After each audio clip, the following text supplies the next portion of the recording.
Hello hello and hi everyone. कैसे हैं आप सभी? आई होप कि आप बहुत अच्छे होंगे। तो आज हम आपकी स्केटरिंग थ्योरी का यानी एमएससी फाइनल ईयर की एडवांस क्वांटम मैकेनिक्स की स्केटरिंग थ्योरी का लेक्चर नंबर 2, ठीक है ना? लेक्चर नंबर 2 स्टार्ट करने जा रहे हैं आज हम। ठीक है। तो आज का हमारा जो मेजर टॉपिक रहने वाला है वो relation between lab frame and centre of mass frame का ये टॉपिक रहने वाला है। और इस टॉपिक की हम पूरी की पूरी हेडिंग का एक डेरिवेशन पढ़ेंगे, जो कि पूरा का पूरा आपकी यूनिवर्सिटी के अंदर आने की वेटेज रखता है। वो इस प्रकार से रख सकता है, या तो 15 प्लस का 5 रख सकता है, या फिर ओनली 20 का रख सकता है पूरा का पूरा। ठीक है ना? तो इसकी हम आगे डिस्कशन करते रहेंगे। तो देखना, हम आगे इसको स्टार्ट करते हैं। तो देखिए, हेडिंग है आज की हमारी relation between lab frame and centre of mass frame. ठीक है ना? तो इसके अंदर हमारे पास में होंगे दो पार्टिकल। ठीक है। और उसमें से पहला पार्टिकल का मास मास होगा m1 और उसकी वेलोसिटी होगी u1। ठीक है। दूसरा होगा हमारे पास में टारगेट पार्टिकल m2 और इसकी वेलोसिटी होगी u2। ये टारगेट पार्टिकल है वो रेस्ट के ऊपर रहेगा। ठीक है। किसके ऊपर रहेगा? रेस्ट के ऊपर रहेगा। रेस्ट के ऊपर रहेगा तो इसकी जो वेलोसिटी है वो क्या होगी भाई? जीरो होगी।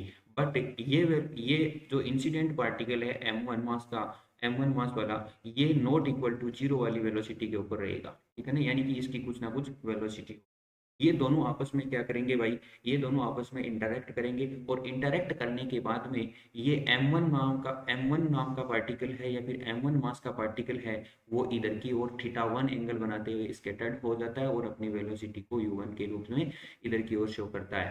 तथा दूसरी बात में यहाँ पर ये पार्टिकल m2 है। ठीक है। ये m2 पार्टिकल u2 वेलोसिटी के साथ में यहाँ से एंगल थीटा 2 बनाते हुए इधर की ओर स्केटर्ड हो जाता है। ये इसकी जो डायरेक्शन है वो एक्स एक्सिस डायरेक्शन है, ये इसकी जो डायरेक्शन है वो वाई एक्सिस डायरेक्शन है। अब मैं एक बात को जानता हूँ कि थीटा के साथ में जो एंगल बनता है वो इस वाले कंपोनेंट से मैं देखता हूँ। तो थीटा के साथ बनने वाले एंगल को मैं किसके नाम से देता हूँ भाई? ट्रिग्नोमेट्री के अंदर कोस थीटा के नाम से। तो ये एंगल हमारे पास में क्या बन गया भाई? या फिर मैं कहूँगी ये कंपोनेंट मेरे पास में क्या बन गया भाई? V1 और इसका जो परपेंडिकुलर कंपोनेंट है वो कौन सा बन गया भाई? V1 sin θ 1। ठीक है। इसके नीचे वाला माइनस का V1 sin θ 1 बन जाएगा। हम इसकी डिस्कशन एक बार बाद में करेंगे, या फिर ये जो काम में आएगा तो उसके आधार पर हम इसका यूज करेंगे। ठीक है। तो देखना, आगे की ओर हम इसके अंदर इसका एक फॉर्मूला लिखने वाले हैं, जिसको हमने 11th क्लास के अंदर भी पढ़ा हुआ है। ठीक है। और बीएससी के अंदर भी पढ़ा हुआ है। ठीक है ना? बीएससी की जो क्लासिकल मैकेनिक्स की जो बुक चलती है उसके अंदर हमने इसको पढ़ा है। ठीक है। तो इसकी हम डेरिवेशन तो पूरी करवा नहीं सकते, क्योंकि ये जो यहाँ पर जो डेरिवेशन है वो अपने आप में एक बहुत लेंथी या फिर लेंथ वाला डेरिवेशन है, इसलिए मैं इस डेरिवेशन को पूरा यहाँ पर नहीं कराऊंगा। तो ये फॉर्मूला है किसका है भाई? Velocity of centre of mass. तो velocity of centre of mass क्या होता है भाई? VCM equal to M1 U1 plus का M2 U2 upon M1 plus का M2। ये इसका फॉर्मूला होता है। ठीक है। वेलोसिटी ऑफ सेंटर ऑफ मास का। ठीक है। नेक्स्ट में हम यहाँ पर आगे की ओर बढ़ते हैं। तो अब मेरे पास में इस फॉर्मूले की डिस्कशन करने के लिए कुछ टर्म्स हैं। क्या टर्म्स हैं? कि if the target particle of mass is m2, target particle का मास हमने पहले ही भी क्या माना हुआ है? m2। एंड इट्स वेलोसिटी, या फिर मैं उसकी वेलोसिटी को क्या कह सकता हूँ भाई? u2 कह सकता हूँ। ये यहाँ पर बिकॉज है भाई। ठीक है। ये बिकॉज है, बिकॉज इट्स एट रेस्ट, ये रेस्ट पर है, तो इसके कारण इसकी वेलोसिटी u2 इक्वल टू क्या हो जाएगा भाई? जीरो हो जाएगा। तो मैं इस इक्वेशन के अंदर u2 इक्वल टू क्या रख दूंगा भाई? जीरो रख दूंगा। तो मेरे पास में यहाँ पर वैल्यू क्या आ जाएगा भाई? M1 U1 upon M1 plus का M2। और इस इक्वेशन को मैं वैल्यू कौन सी दे दूंगा भाई? 1 नंबर की इक्वेशन दे दूंगा। ठीक है। अब आगे की ओर हमने कई क्लासेस के अंदर पहले पढ़ते हैं, या फिर प्रीवियस क्लासेस के अंदर हम देखते हैं कि एसटीआर के अंदर हम दो फ्रेम के बीच का जो रिलेशन डेवलप करते हैं वो क्या होता है। तो वो एसटीआर यानी स्पेशल थ्योरी ऑफ रिलेटिविटी के अंदर हम वो रिलेशन डेवलप करते हैं। उस रिलेशन से हम ये कह सकते हैं कि वी सी, एक ये मैंने यहाँ पर सिंबल दे दिया है किसका? लेब फ्रेम का और सेंटर ऑफ मास फ्रेम के बीच का जो डिफरेंस आता है उसका। तो V C equal to velocity of lab frame minus का velocity of centre of mass frame, ये मैंने इसका सिंबल दे दिया, ठीक है। तो ये इक्वेशन मैंने यहाँ पर इसको ट्रांसप्लोट कर दिया है, बट इसको आप लिखें तो लिख लेना और ना लिखें तो कोई दिक्कत नहीं है, क्योंकि हमने इसको यहाँ पर पहले लिख दिया है। तो नाउ अब हम यहाँ पर इसके लिए क्या कहेंगे, हम ये कहेंगे कि लेब फ्रेम का और सेंटर ऑफ मास फ्रेम का जो डिफरेंस है उसको मैंने एक सिंबल से डिनोट कर दिया आपके यहाँ पर, और उसका मैंने क्या नाम दिया है भाई, u1 प्राइम, ठीक है। तो u1 prime equal to lab frame की वेलोसिटी क्या है भाई आपके पास में, u1 माइनस का आपकी सेंटर ऑफ मास की फ्रेम की वेलोसिटी क्या है भाई, vcm, ठीक है।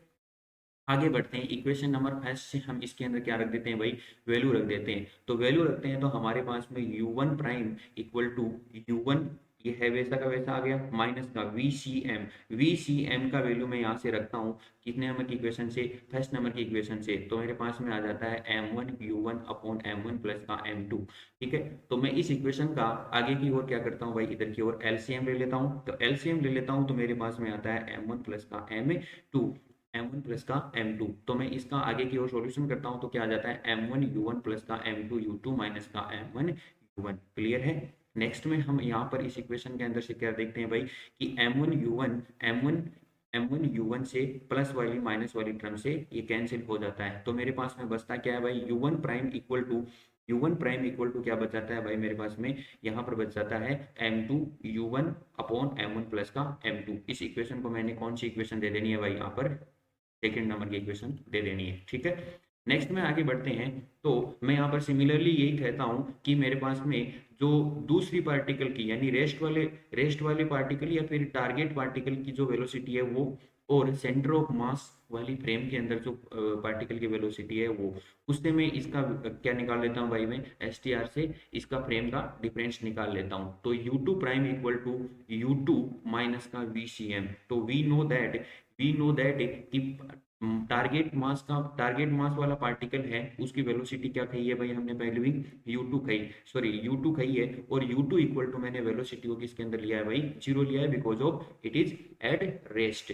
Then we can say from according to that equation u2 equal to मैंने क्या रख दिया भाई, जीरो रख दिया, तो ये माइनस आ गया। अब vcm का मैंने फर्स्ट नंबर की इक्वेशन से यहाँ पर पुनः वैल्यू रख दिया, या फिर से वैल्यू मैंने यहाँ पर रख दिया, और इक्वेशन मैंने क्या बना दी भाई, थर्ड नंबर की इक्वेशन। थर्ड क्या है भाई, u2 prime equal to minus का m1 u1 upon m2 u2, ये इक्वेशन थर्ड बना दी मैंने। अब आगे की ओर बढ़ते हैं इसके अंदर, तो मैं इस फ्रेम के लिए मैं मोमेंटम कंजर्वेशन की थ्योरम लगाता हूँ, और काइनेटिक एनर्जी कंजर्वेशन की थ्योरी लगाता हूँ। तो momentum conservation P equal to क्या होता है भाई, मैं P इक्वल टू वाला फॉर्मूला जानता हूँ, m v जानता हूँ, ठीक है ना। यहाँ पर v क्या है भाई, इनिशियल फाइनल वेलोसिटी है, और अगर मैं इस m की v की जगह क्या रिप्लेस कर दूं भाई, u रिप्लेस कर दूं, तो u मेरे पास में क्या है भाई, इनिशियल वेलोसिटी है। तो इनिशियल वेलोसिटी किसके इक्वल टू होती है भाई, मोमेंटम कंजर्वेशन के अंदर फाइनल वेलोसिटी के इक्वल टू होती है। तो मेरे पास में ये फॉर्मूला बन जाएगा, क्या बन जाएगा भाई, m1 u1 प्राइम प्लस का m2 u2 prime equal to m1 v1 prime plus का m2 v2 प्राइम। ये यहाँ पर कुछ नहीं है भाई, ठीक है ना, क्लियर है। देखना मैं इसको यहाँ से कैंसिल कर देता हूँ, ठीक है। देखिए मिनट,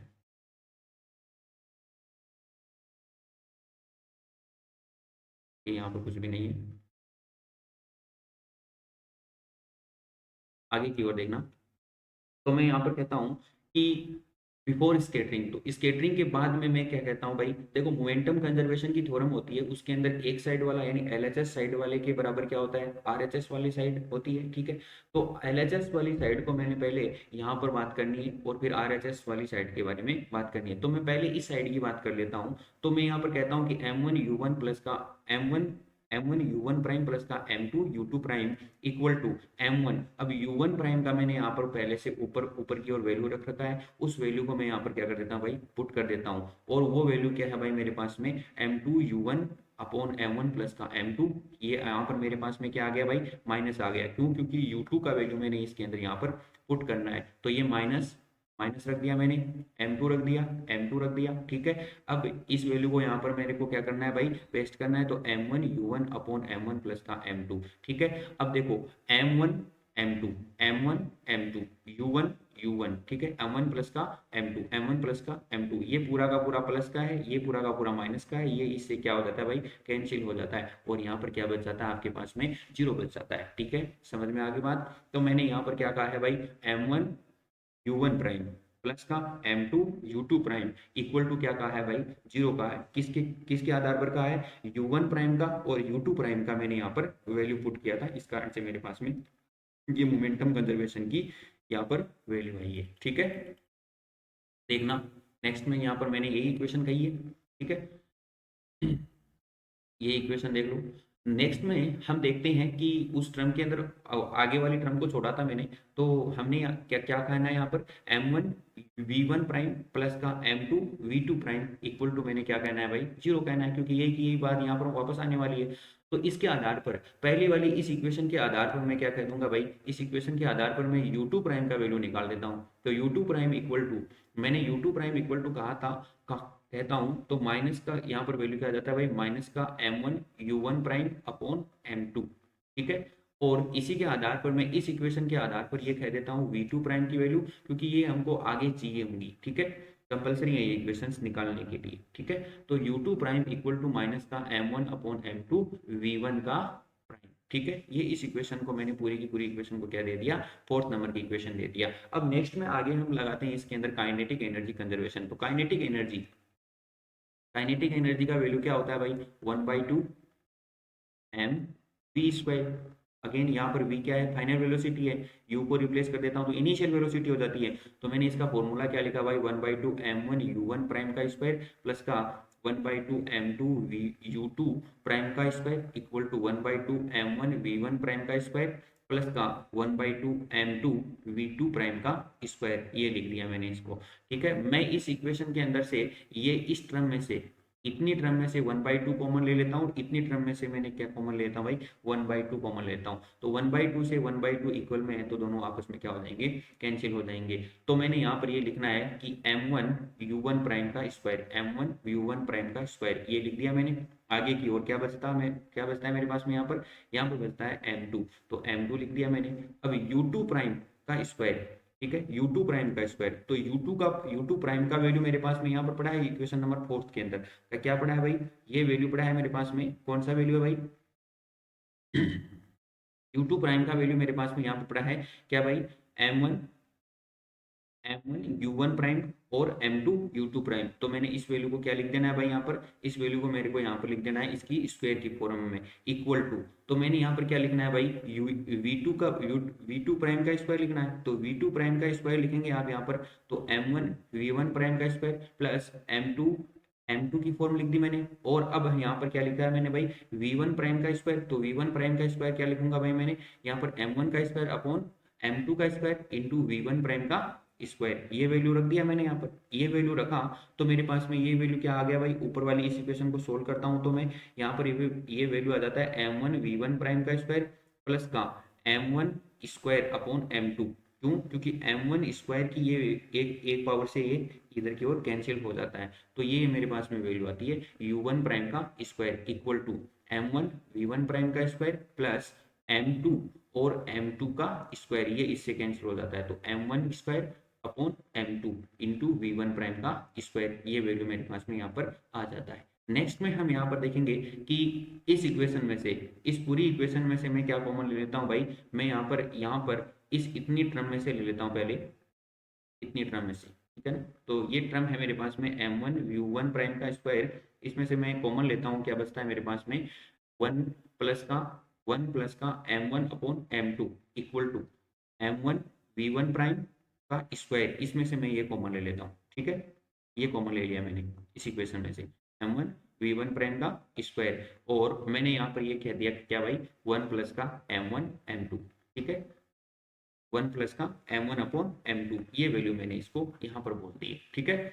नेक्स्ट में, सॉरी एक मिनट, थोड़ी सी एक गलती हो गई है इसके अंदर। ये गलती ये हुई है कि यहाँ पर हमारे पास में इसकी वैल्यूज क्या है भाई, नेगेटिव के अंदर है, माइनस में है, तो यहाँ पर हम क्या लेंगे भाई, ये माइनस का साइन लेंगे, यहाँ पर ये माइनस का साइन है भाई यहाँ पर, ठीक है, ये भी माइनस का साइन है, ये भी माइनस का साइन है, तो यहाँ पर ये क्या आ जाएगा भाई, माइनस आ जाएगा, ठीक है।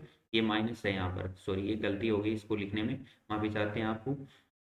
सुविधा के लिए खेद है। तो आगे की ओर हम यहाँ पर क्या करते हैं भाई, ये इसके अंदर सेम है m1 माइनस का m1/m2, और मैंने यहाँ पर भी देखा है 1 माइनस का m1/m2, ये सेम है और इक्वल में है, तो मैं इसको क्या कर सकता हूँ भाई, कैंसिल कर सकता हूँ। तो मेरे पास में यहाँ पर क्या बच जाता है भाई, m1 u1 प्राइम का square equal to m m1 m1 आ गया, v1 प्राइम का स्क्वायर v1 प्राइम का स्क्वायर आ गया। ठीक है, तो मैंने यहाँ पर इसको m1 को और m1 से कैंसिल कर देना है, और कैंसिल करते हुए यहाँ पर क्या कह देना है भाई, u1 प्राइम का स्क्वायर इक्वल टू क्या है भाई, v1 प्राइम का स्क्वायर है। तो मैंने इसकी मैग्नीट्यूड की फॉर्म में लिखना है, तो मैग्नीट्यूड की फॉर्म में लिखना है, ये टर्म भाई आपको याद रखनी है, ये इक्वेशन आगे बहुत ज़्यादा काम में आएगी आपके। तो ये इक्वेशन मैग्नीट्यूड की फॉर्म में लिखा है ऊपर वाली इक्वेशन से, तो ये इक्वेशन इस प्रकार से लिखा जा सकता है, v1 प्राइम का magnitude equal to, sorry u1 prime का magnitude equal to v1 prime का मैग्नीट्यूड। सिमिलरली इसी प्रकार से हम u2 प्राइम का magnitude equal to v2 prime का मैग्नीट्यूड इस प्रकार से भी लिख सकते हैं। आगे की ओर इसको इस प्रकार से सोल्व करेंगे तो हमारे पास में ये भी इक्वेशन आ जाएगी, क्योंकि अगर ये हम वापस यहाँ पर करेंगे तो ये इक्वेशन, ये जो डेरिवेशन है थोड़ा लेंथी हो जाएगा, इस कारण से हम यहाँ पर डायरेक्टली सिमिलरली लिख देते हैं। ठीक है, तो इक्वेशन नंबर ये कितनी आ गई भाई, 5th नंबर की आ गई। तो अब आगे की ओर मैं एक डायग्राम को डिस्कस करूंगा, तो वो डायग्राम को देखना क्या है, मेरे पास में u1 का मैग्नीट्यूड है वो किसके इक्वल टू जाएगा भाई, मेरे पास में v1 प्राइम का मैग्नीट्यूड के इक्वल टू जाएगा। देखना ये मैंने डायरेक्शन के साथ में बना रखा है इधर की ओर। अब u2 प्राइम का जो मैग्नीट्यूड है वो किसके इक्वल टू जाएगा भाई, v1 प्राइम, v1 के साथ में जाएगा। ठीक है ना, v1 के, सॉरी v2 के मैग्नीट्यूड के साथ में जाएगा, ये v2 है। ठीक है, तो अब देखना यहाँ पर जो इंटरेक्शन एंगल है किसके किसके बीच में, लेफ्ट फ्रेम और आपकी सेंटर ऑफ मास की फ्रेम के बीच में जो इंटरेक्शन एंगल है वो क्या है भाई, मेरे पास में थीटा सी है। अब मैं सेंटर ऑफ मास फ्रेम की इस डायग्राम के अंदर बात करता हूं, तो मैं यहाँ पर पहले आपका पैरेलल कंपोनेंट लेता हूं, तो पैरेलल कंपोनेंट लेता हूं तो इसके आधार पर मेरे पास में यहाँ पर जो ये क्या बनेगा भाई, कंपोनेंट क्या बनेगा, V one prime cos theta C, और इसका आपका परपेंडिकुलर कंपोनेंट क्या बन जाएगा भाई, v1 प्राइम साइन थीटा सी, क्योंकि ये परपेंडिकुलर है। ठीक है ना, इस कारण से ये बन गई। तो अब इस डायग्राम के अकॉर्डिंग हम क्या देखते हैं भाई, इसका एक्स एक्सिस के अलोंग इसकी फ्रेम ऑफ रिफरेंस का एक फॉर्मूला देखते हैं। तो देखना, तो देखो क्या है भाई, हमारे पास में एक्स एक्सिस के अलोंग है, एक्स एक्सिस के अलोंग हम इसका लेफ्ट फ्रेम और सेंटर ऑफ मास फ्रेम के बीच का डिफरेंस देखते हैं, तो क्या बनता है हमारे पास में वी एक्स सी। ठीक है, ये दोनों का डिफरेंस है वी एक्स एल माइनस का वी सी एम एक्स, ये वैल्यू आ गई हमारे पास में, ये इस प्रकार से लिखते हैं एस टी आर से। ठीक है, तो वी एक्स सी का वैल्यू हम यहाँ पर क्या लिखेंगे भाई, V one prime cos theta C, और V X L laboratory frame के लिए हम यहाँ पर वैल्यू क्या रखेंगे भाई, वी वन क्या रखेंगे भाई यहाँ पर, v1 कोस थीटा 1 माइनस का वी सी एम, ये है वैसा का वैसा रह जाएगा। ठीक है, v1 prime cos theta C equal to v1 cos theta 1 minus का वी सी एम का वैल्यू कहाँ से पुट कर देते हैं भाई, इक्वेशन नंबर फर्स्ट से यहाँ पर पुट कर देते हैं, तो क्या आ जाता है माइनस का m1 u1/m1 प्लस का m2, इक्वेशन नंबर क्या लिख देता हूँ भाई, मैं 6 लिख देता हूँ। अब इस इक्वेशन को मैं ऐसे भी लिख सकता हूँ, कैसे लिख सकता हूँ, v1 cos theta 1 equal to v1 prime cos theta C plus का क्या लिख सकता हूँ भाई, m1 u1 upon m1 plus का m2। इस इक्वेशन को मैं ऐसे भी लिखूंगा, आगे जाकर लिखूंगा वो मैं आपको दिखा दूंगा। ठीक है ना, देखिए नेक्स्ट में आगे बढ़ते हैं। तो अलोंग वाई एक्सिस के लिखेंगे हम इसको, तो अलोंग वाई एक्सिस के लिखेंगे तो V Y C equal to V Y L laboratory frame, और आपकी सेंटर ऑफ मास फ्रेम किसके किसके अलोंग है भाई, वाई एक्सिस के अलोंग है। अब देखना लेबोरेटरी फ्रेम के, sorry centre of mass frame के अंदर वाई एक्सिस के पैरेलल जो कंपोनेंट है उसका वैल्यू क्या है भाई, मेरे पास में 0 है, क्योंकि अपर वाला और लोअर वाला आपस में क्या कर जाते हैं भाई, एक दूसरे के मैग्नीट्यूड में सेम और डायरेक्शन में डिफरेंट होने के कारण ये आपस में क्या हो जाते हैं, कैंसिल हो जाते हैं। या फिर मैं कहूँ कि सेंटर ऑफ मास फ्रेम का वाई एक्सिस के जो कंपोनेंट है वो उसकी वेलोसिटी क्या है भाई, आपके पास में यहाँ पर 0 है, इस कारण से ये आपस में क्या हो जाते हैं भाई, कैंसिल आउट हो जाते हैं। तो हम यहाँ पर इसको क्या क्या लिख देंगे भाई, इसको हम ये लिख देंगे v1 prime sine theta C equal to v1 sine theta 1 minus का 0। तो मैं इसको आगे की ओर 7 नंबर की इक्वेशन है इसको ऐसे लिख सकता हूँ, जैसे V1 prime sine theta C equal to V1 sine theta 1। अगर मैं इस इक्वेशन को ऐसे लिखूं, आपको डायरेक्टली समझनी है, तो V1 sine theta 1 equal to क्या आ गया भाई, V1 साइन थीटा सी। ये इक्वेशन नंबर 7 मान लो मैं, ठीक है, ये इक्वेशन नंबर 7 मानता हूँ।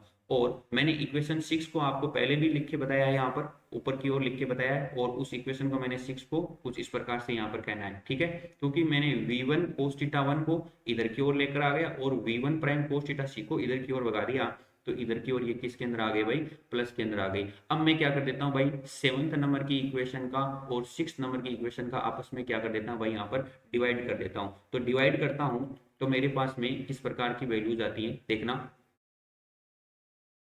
देखो। तो मेरे पास में 7th नंबर की इक्वेशन ये है। 7th नंबर की इक्वेशन के अंदर क्या है भाई, V1 साइन थीटा 1, तो देखो, और 6th नंबर की इक्वेशन के अंदर क्या है भाई, V1 cos थीटा 1। तो V1 से V1 क्या हो जाता है भाई, कैंसिल हो जाता है, और sign theta 1 upon cos theta 1 का वैल्यू क्या होता है भाई, टेन थीटा 1। ये इक्वेशन आ गई, ठीक है। आगे की ओर V1 क्या लिख दिया भाई मैंने इसको, ये प्राइम है यहाँ पर, ये प्राइम है, ठीक है ना।